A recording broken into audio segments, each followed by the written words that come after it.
Hoy quiero hablarles de moving o violencia psicológica en el trabajo.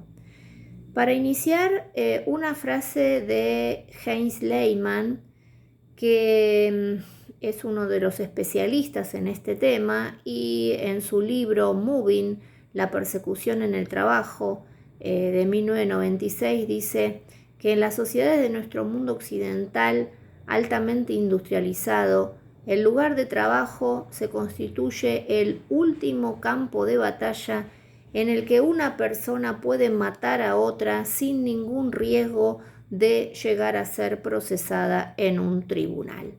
Entonces, ¿cuál es el concepto? O sea, ¿a qué se refiere el moving?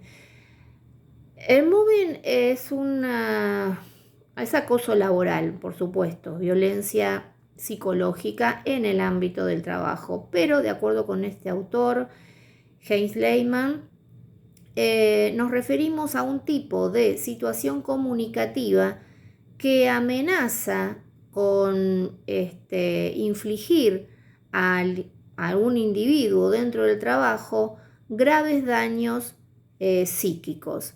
El moving es en realidad un proceso de destrucción, es una serie de acciones hostiles que si se toman en forma aislada parece que, bueno, es una agresión, no es nada, pero no son anodinas. En realidad, lo que causa el daño es la repetición constante, es decir, es una acción perniciosa por goteo.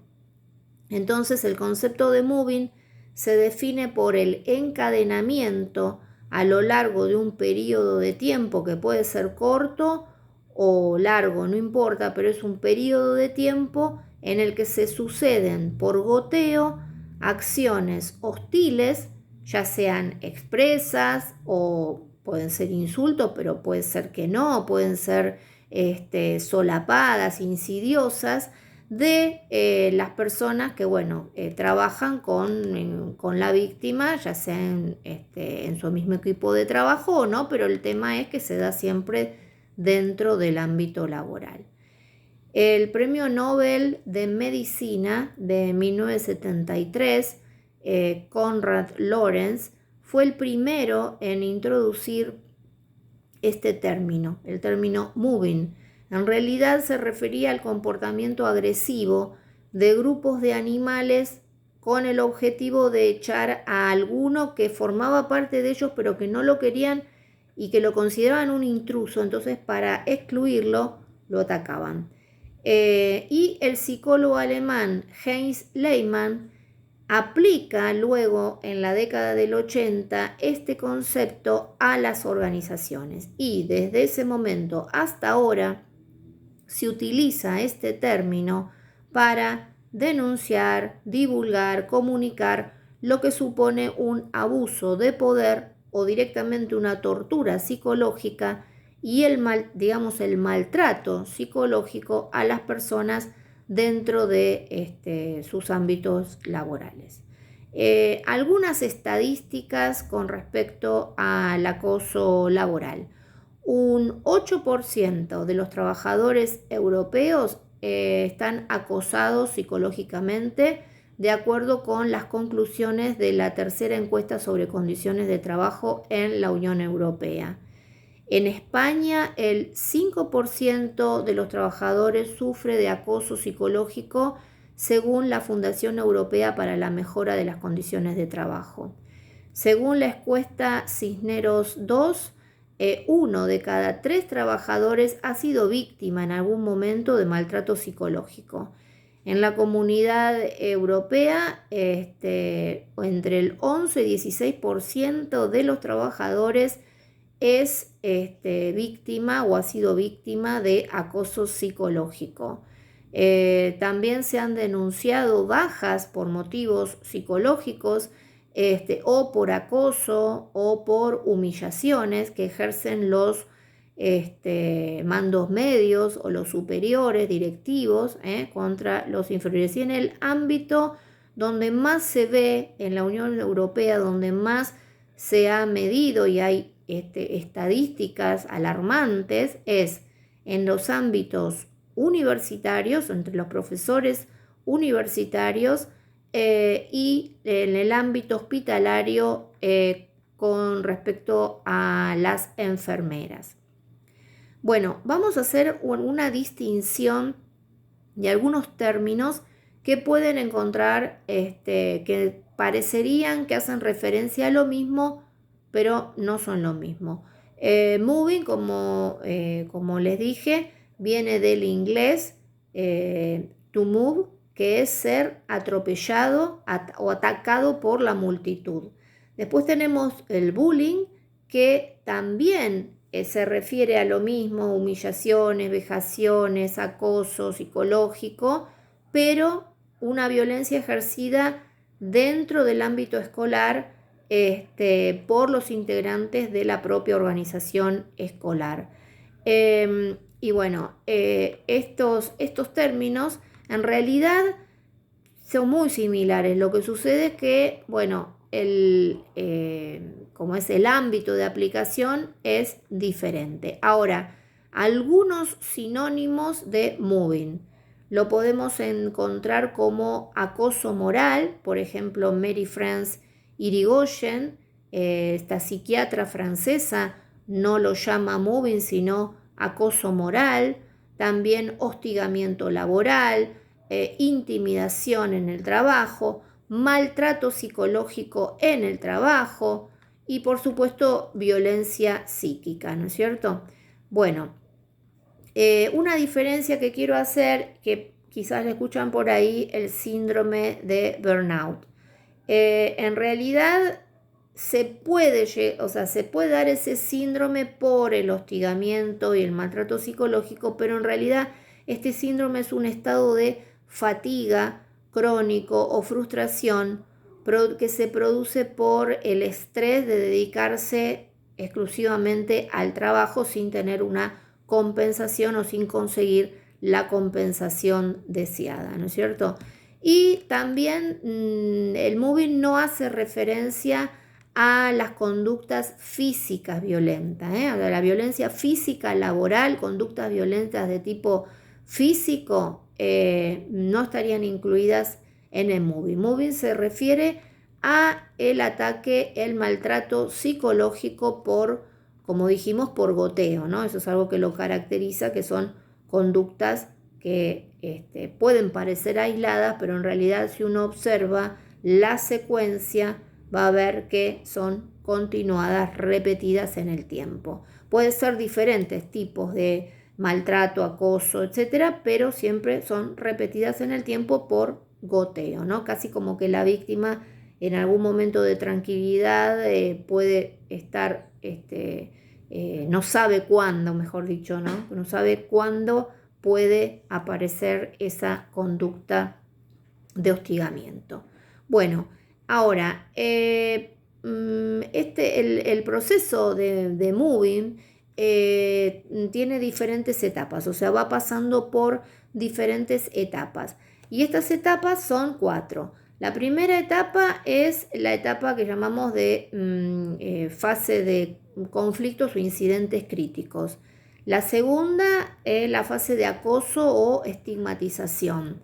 La tercera es la fase de intervención de la empresa y la cuarta es la fase de solicitud de diagnóstico y solicitud de ayuda. Entonces vamos a ver cuáles son las características de cada una de estas fases.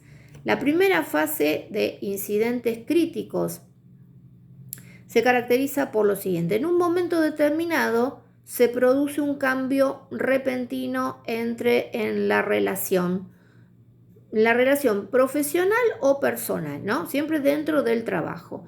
Ese cambio puede estar motivado por la envidia, los celos, la competitividad, querer un ascenso que también quiere el otro, o la inclusión de una persona dentro del grupo de trabajo al que se la ve como un competidor o una competidora. Entonces la víctima comienza a ser criticada, perseguida por la forma en que hace el trabajo, por lo que dice, por lo que no dice, por la actitud, es decir, por parte del acosador empieza a generar toda serie de incidentes que, como digo, pueden parecer mínimos, ¿no? Pero puede ser una calumnia, un chisme, una infidencia, como diríamos, radio pasillo, ¿no? O sea, hablar con otros compañeros, hablar mal. Bien, pero siempre hay algo que detona en el agresor este inicio de incidentes, ¿no? Generalmente es que a esa persona se la ve como un potencial, digamos, como alguien como un peligro. O sea, el acosador lo ve como alguien que le puede llegar a mover el piso en el trabajo o que lo puede hacer quedar, por ejemplo, alguien que es muy trabajador o muy responsable puede poner en descubierto que este otro no está cumpliendo con su responsabilidad, entonces lo va a dejar como en evidencia. Bueno, en fin, es visto como un peligro para algo que el acosador quiere cuidar, ¿no es cierto? Bueno, de la fase de incidentes pasamos a la fase del acoso o estigmatización. Bueno, ¿qué es lo que caracteriza a esta fase? La víctima lentamente comienza a ser excluida, o sea, apartada. Es más, hasta se lo empieza a culpar de ese apartamiento. Conocí a una persona en un ámbito laboral que se enteró que le decían la momia, como si ella no interactuara, cuando en realidad, producto de las insidias, era el grupo que la empezó a dejar, digamos, de lado, ¿no? Ya no le invitaban a participar de los almuerzos, de las salidas, del after office, bueno, en fin. Entonces, la víctima comienza a quedar excluida, apartada en lo social, y también puede ser que se le empiecen se le cambien las tareas, ¿no? Y se le empiecen a asignar tareas insignificantes o quizás humillantes, no sé, barré acá, cuando no tiene por qué estar barriendo nada. Entonces se empieza a consolidar lentamente, pero de manera sostenida, una campaña de hostigamiento. ¿Por qué? Porque el hostigador busca el apoyo del grupo, ¿no es cierto? Ya sea porque los incluye para que ellos, o sea, el grupo haga lo mismo que hace él, o no defiendan, ¿no es cierto? O sea, no participen. Entonces, no tomen partido. También pensemos que muchas veces se da de un superior a un subalterno, por lo tanto, los que son compañeros del hostigado o de la víctima prefieren no meterse para no tener problemas, para no ser ellos mismos luego tomados como chivo expiatorio, ¿no es cierto? También el trabajo de ocultamiento que realiza el acosador hace que todas estas acciones no sean vistas, o sea, no sean fáciles de ver a simple vista. O sea, no es un maltrato así evidente. No, puede parecer que todo está bien, pero no. Lo que hace es que sea difícil luego obtener pruebas, porque, a ver, es algo que por ahí está en las palabras, en los gestos, en todas estas acciones que estoy diciendo, y entonces es como difícil luego reunir pruebas, ¿no? Para demostrar esto. Y además, lo que convierte todavía más difícil la situación es que, como esta campaña de hostigamiento, de maltrato, de acoso se da de a poco, a veces ni la propia víctima es consciente de lo que está viviendo. O sea, ni siquiera es consciente de que haya una campaña en su contra. Y a veces, en algunos casos hasta puede llegar a culpabilizarse y a decir, uy, no seré yo que estoy haciendo algo mal, y trata de agradar al acosador, ¿no es cierto? Cosa que no da nunca resultado, pero es una de las variantes. Bueno, luego tenemos la fase 3, que es la fase de intervención de la empresa. ¿Por qué? Porque después de un tiempo, a veces puede ser un tiempo muy prolongado, ¿no? No hay un tiempo, o sea, puede ser un mes, un año, 5 años, no sé, o sea, el tiempo es variable, pero en algún momento la empresa toma cartas en el asunto porque ya es como evidente el malestar, el rum rum, el radio pasillo, los comentarios. Entonces la empresa, supongamos que fuera una empresa donde hay un área de recursos humanos, entonces el área de recursos humanos toma cartas en el asunto y puede, no sé, en principio rotar a esa persona para ver si no será que es esa persona la que tiene un problema, lo cambiamos de sector, o de departamento, o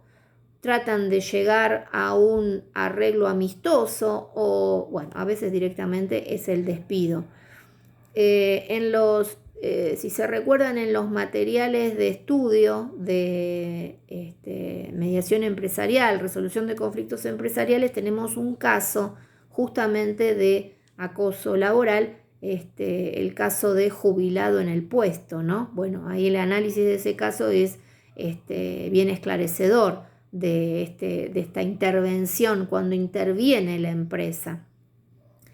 También se puede llamar a un facilitador en la resolución de conflictos, porque esto ha generado conflictos dentro de la empresa, dentro de los trabajadores, dentro del equipo de trabajadores, ¿no es cierto? En el área donde está el acosador, la víctima y todos los demás integrantes del equipo. Como dijimos, entonces en la víctima se genera este sentimiento de culpabilidad, de duda, ¿tendré razón? ¿Estaré haciendo algo mal yo? Bueno, no sé, por ahí la culpa es mía, por ahí tengo que cambiar, quizás son mis problemas personales que los estoy trasladando acá al trabajo, quizás tenga que hacer algo, bueno, en fin. El tema es que la víctima sola no puede resolver el problema, va a tener que buscar ayuda externa, porque yendo o hablando en la empresa, contando la situación, que muchas veces no se cuenta por temor a perder el empleo, ¿no es cierto? Entonces, pero lo cierto es que solo la víctima no puede salir, ya sea porque está, digamos, cegada por esta luz de gas que pone a su alrededor el acosador, o ya sea porque, como ha sido muy lentamente, ha quedado inmersa en esta situación de no saber muy claramente qué es lo que está pasando, o sea, hay como una confusión, ¿no es cierto? Entonces, bueno, esto lleva al desborde y obviamente que en ese desborde se perjudica la salud mental, la salud física, o sea que hay un perjuicio directo en la salud. Y así llegamos entonces a la última fase, que es la fase de solicitud de ayuda o de diagnóstico, porque cuando la víctima queda totalmente aislada, inexorablemente sufre un deterioro en la salud. Entonces, si sigue en la empresa, va a pedir, no sé, licencia cada vez más larga, se enferma y la situación se agrava día a día, lo cual esto encima le da letra al acosador para decir que es un vago, que recurre a licencia porque no quiere trabajar, en fin. Hay casos extremos en los cuales la víctima llega hasta pensar en suicidarse, ¿no? Por eso es muy importante que quienes realicen el diagnóstico en la empresa puedan observar todas las variables, puedan tener, o sea, tengan conocimiento real, lo mismo que un mediador que va a querer resolver un conflicto, supongamos, entre trabajadores, tenga estas herramientas para poder indagar, detectar y darse cuenta que en realidad no es una persona que no quiere trabajar, sino que está siendo víctima de un acoso psicológico, ¿no es cierto? Entonces, cuanto más tiempo pase sin diagnóstico, cuanto más tiempo pase sin intervención, obviamente que los daños o los efectos van a ser mucho más perjudiciales, ¿no es cierto? Entonces, ¿cuáles son los indicadores que tenemos que tener en cuenta para poder diagnosticar que aquí hay una situación de moving, es decir, aquí se está viviendo una situación de acoso psicológico. ¿Cuáles son los indicadores que debemos precisar y tomar en cuenta? Hay hostigamiento de palabra, actitudes, gestos, acciones, prolongado en el tiempo y por goteo. Es decir, que se produce de manera continuada. El hostigamiento es continuado. Al menos durante 6 meses, mínimo una vez por semana. Esto provoca en la víctima situaciones de estrés, de depresión, de estado de ansiedad, de problemas en el aparato digestivo, de falta, o sea, problemas con el sueño, no poder dormir, insomnio. Una persona que era eficiente en su trabajo, que era una persona, no sé, que tenía energía, ganas, una persona muy capaz. Resulta que ahora parece que no confía en sí misma, que ha perdido la autoestima, como que, no sé, como que fuera otra persona, ¿no es cierto? Bueno, o quizás el hecho de estar totalmente a la defensiva, esperando, como queriendo defenderse del ataque, lo pone en un estado de irritación generalizada, pero bueno, en fin, esto son los indicadores principales, ¿no es cierto? Pero tenemos un circuito que llamamos, o los especialistas llamamos el círculo del estrés, donde vemos cómo esto se va generando todo un circuito de, en la propia salud de la víctima, ¿no es cierto? Entonces, si se lo amenaza, ¿no? Amenaza que si continúa causando bajas por enfermedad, se lo amenaza con que va a ser despedido, va a ser suplantado, o se le van a cambiar los trabajos. Entonces, ante eso, ¿no? Sí, ante esa amenaza de que si continúa con la baja por enfermedad le van a pasar todas estas cosas, ante esa amenaza, ¿qué es lo que sucede? Reacciona la víctima con miedo, tiene terror, entonces evita ponerse enferma, no toma las bajas si está enferma y niega que le esté pasando algo, niega los síntomas de la enfermedad. Al negar los síntomas de la enfermedad, entonces, ¿qué es lo que sucede? La respuesta del organismo es ansiedad generalizada y un incremento total del estrés, ¿no es cierto? Entonces, ante esto, bueno, se incrementa todavía más la patología y los síntomas, ¿no? Y eso lleva definitivamente a una baja por enfermedad. Muy bien. ¿Cuál es el perfil de las víctimas o las personas que son, digamos, el blanco de los acosadores? Recordemos que generalmente los acosadores tienen un perfil psicopático, ¿no? Tienen un perfil de lo que Iñaki Piñuel, el doctor Iñaki Piñuel, llama psicópata integrado. El perfil de psicópata integrado puede ser perfectamente un jefe, un directivo, o sea, es una persona que tiene un trastorno de la personalidad que no ha sido diagnosticado y que hace sufrir, digamos, a todo su entorno. Probablemente también en su familia, pero bueno, ese sería otro tema. Entonces, siguiendo con lo que nos comenta el doctor Iñaki Piñuel, que es uno de los referentes en el tema de moving y de violencia en la pareja, de violencia, siempre violencia psicológica en la pareja, en la familia, en la escuela, en la empresa, como sería ahora en este caso. Bueno, nos dice que el acosador no acosa a cualquiera, o sea, detecta, como dijimos, a ciertas personas a las cuales las quiere convertir en víctima para quitarle y restarle toda la energía porque la considera una amenaza para algo. Entonces, ¿cuál sería el perfil de la víctima? De acuerdo con el profesor Iñaki Piñuel.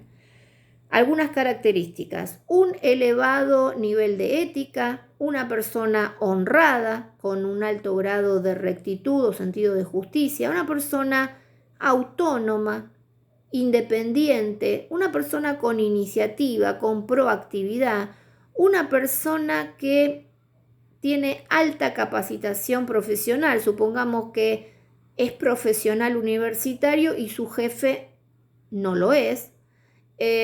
Una persona que es querida por sus compañeros o popular, o sin ser popular, es una persona que cae bien entre la gente, no tiene problemas para relacionarse. Una persona que tiene sentido del trabajo en equipo o de cooperación, más que competitividad, es una persona que coopera. Una persona sensible, que tiene valores, que tiene principios, y fundamentalmente una personalidad estable, ¿no es cierto? Ahora, ¿cuál es el perfil del acosador? Bueno, el perfil del acosador, como dijimos, de acuerdo con Iñaki Piñuel, es una persona que tiene un trastorno de la personalidad recogido en el DSM, el Manual de Diagnóstico de Enfermedades Mentales de la Sociedad Americana o Norteamericana de Psiquiatría, como el trastorno de psicopático. Entonces, o sociópata en realidad. Estas personas tienen una alteración del sentido de la moral, o sea, no distinguen lo que está bien y lo que está mal, no tienen ningún sentimiento de culpa, son personas cobardes, son personas, como tienen una muy baja autoestima, pero demuestran como que son todopoderosos, o sea, tienen un sentido de grandiosidad, pero por dentro tienen una sensación de muy baja autoestima. Entonces,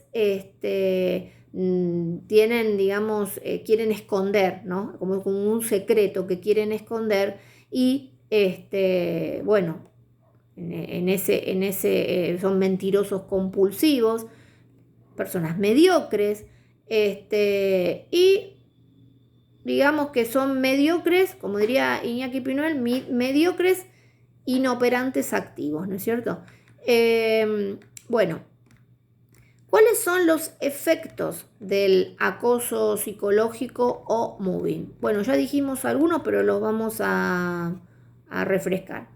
Tiene efecto directo en la salud física, ¿sí? ¿Por qué? Porque todo este condicionamiento psicológico, este maltrato, va generando no solamente un efecto psicológico de trauma, sino que luego repercute en el organismo, ya sea problemas intestinales, problemas de insomnio, problemas, bueno, en fin, en la salud física.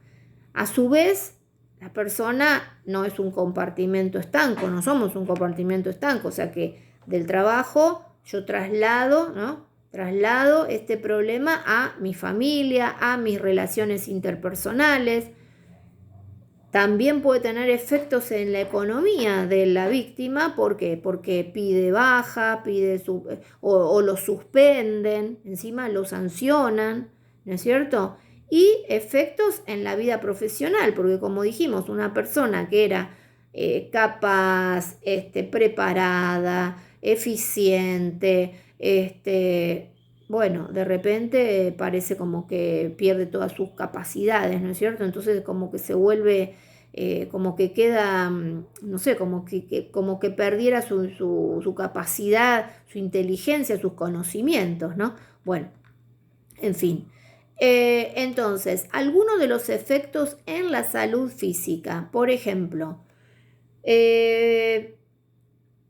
tenemos los efectos cognitivos. En la salud física, efectos cognitivos: dificultad para concentrarse, depresión, agitación, sensación de inseguridad o una hipersensibilidad, También en la salud física, efectos psicosomáticos productos del estrés, como les estaba diciendo, dolor de estómago, gastritis, falta de apetito, dolor en las cervicales, en la espalda, dolores musculares.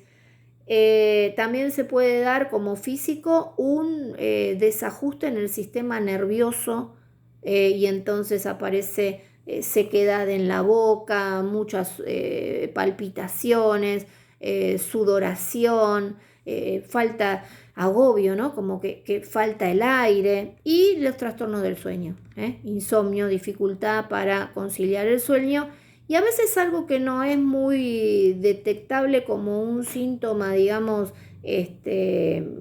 concreto, específico en algún órgano, pero es una sensación de extremo cansancio, un agotamiento, lo que se conoce como el agotamiento nervioso.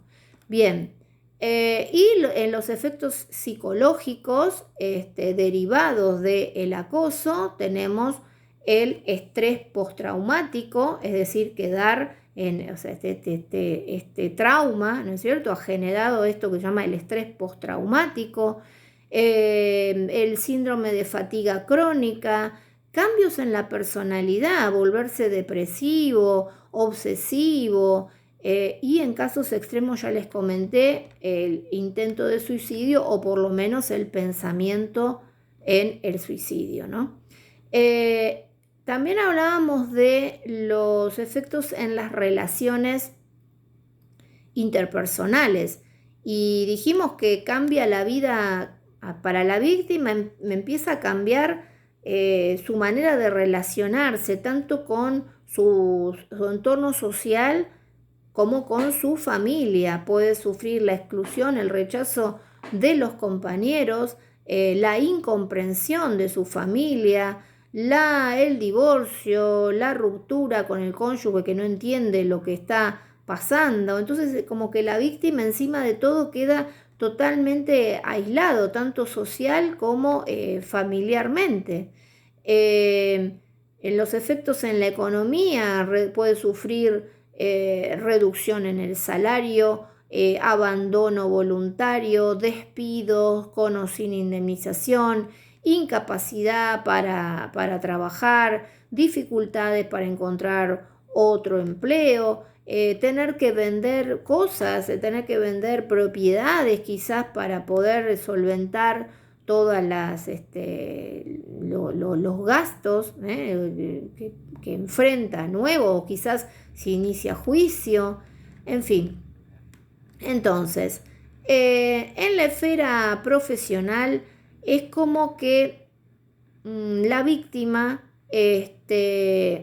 no podría, es como que deja de ser hábil para desempeñarse en su puesto de trabajo, ¿no es cierto?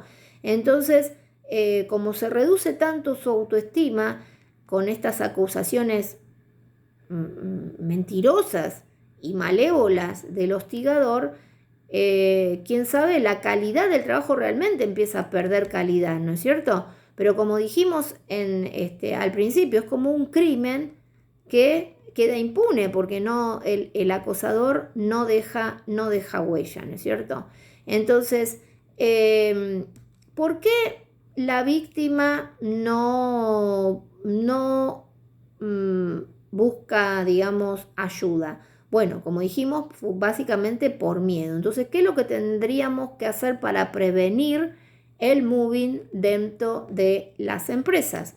Bueno, para prevenir este tipo de situaciones, lo primero es facilitar la información, porque estamos hablando de maltrato psicológico, no maltrato físico, es decir, que no se ve perfectamente, que puede quedar invisibilizado, y más invisibilizado cuando las personas que participan de este circuito de violencia no son conscientes de que están participando de él porque desconocen. Entonces, lo primero es facilitar la información.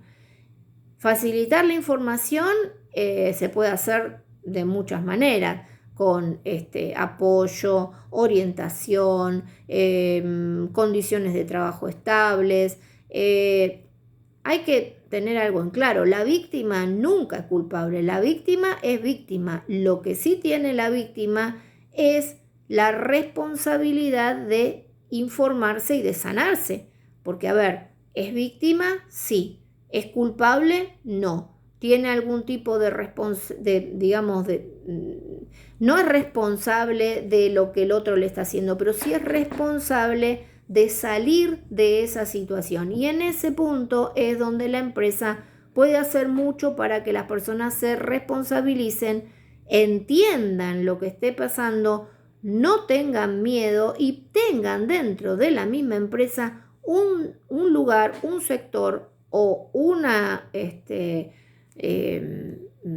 digamos, o por lo menos el área de recursos humanos con los conocimientos suficientes como para darse cuenta de los indicadores, tomar conciencia de los indicadores y entonces poder intervenir de una manera mucho más concreta y eficiente, ¿no es cierto? Entonces, ¿cuál sería esa manera concreta y eficiente para que la empresa pueda intervenir y trabajar sobre los factores organizacionales? Bueno, lo primero, crear una cultura del respeto, del buen trato, una cultura que involucre a todos los recursos humanos, pero que fundamentalmente apunte a que quienes se dirijan a los recursos humanos estén anclados en valores y principios, los valores y principios en este caso organizacionales. Establecer un liderazgo, exigir un liderazgo respetuoso que tenga basado en principios, basado en valores. Adecuar el sistema de competencias del trabajador y las exigencias laborales. Dentro de la empresa también crear un sistema de comunicación organizacional eficaz y flexible. Dentro de la empresa, como punto 5, también crear un sistema donde los reclamos, donde las consultas, donde las dudas que tenga el trabajador, o donde todo esto lo pueda derivar o canalizar a través de un área que en principio sí puede ser recursos humanos, pero sería mejor gestionar un departamento aparte, que en algunos casos puede ser un área de resolución de conflictos dentro de la propia empresa, donde se puedan expresar todo este tipo de quejas, sabiendo que la persona que los recepciona es neutral y que no va a tomar partido por nadie, simplemente se va a ocupar de investigar qué es lo que pasa y entonces poder actuar de la manera más eficaz y más sana para todos los participantes de ese conflicto. Bueno, hasta aquí entonces con una primera aproximación a lo que es el moving. Hemos hablado de su definición, sus orígenes, las características, las consecuencias y los indicadores para poder hacer un buen diagnóstico de la situación. Los espero en la próxima. Gracias.